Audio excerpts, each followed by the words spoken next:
Fuck the world, man.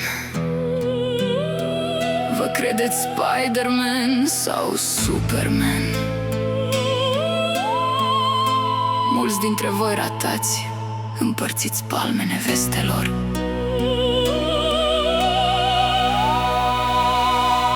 Sunteți bolnavi.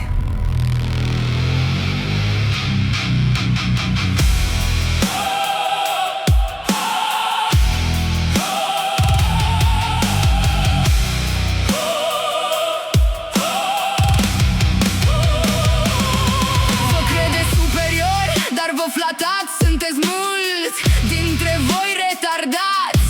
Vă învață mama, vedeți la tata că bărbatul e bărbat, poate face tot ce-i trece prin cap. Biserica vă încurajează femeia s-o vede slabă și femeia să se teamă de bărbat. What the fuck? Ce handicap adevărat vă grăiesc. Misoginismul e un defect, infracțiune, acțiune contra iubirii.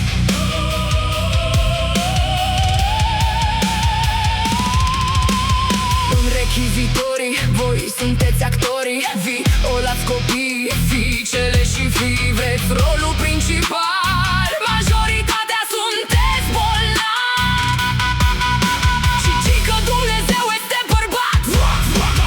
O altă minciună desfrânată, la cât sunteți de depravați. Cred că e fată.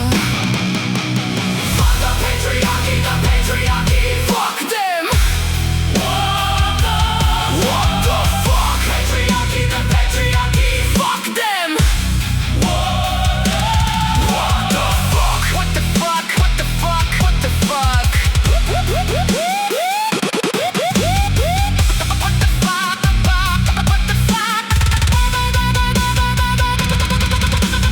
Sunteți mulți de internat, la Socola, la Obreja. Sunteți de compensați, copii violați. Bărbați, bărbați, e plină lumea de retardați. The patriarchy, the patriarchy. Fuck them. What the fuck? The patriarchy, the patriarchy. Fuck them. What the fuck? Știți sau nu știți? Vă spun eu,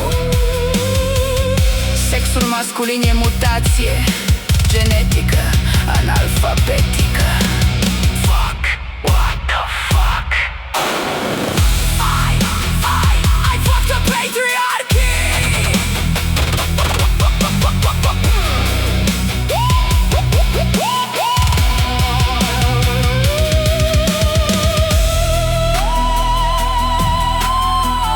Because I'm a strong woman, and I believe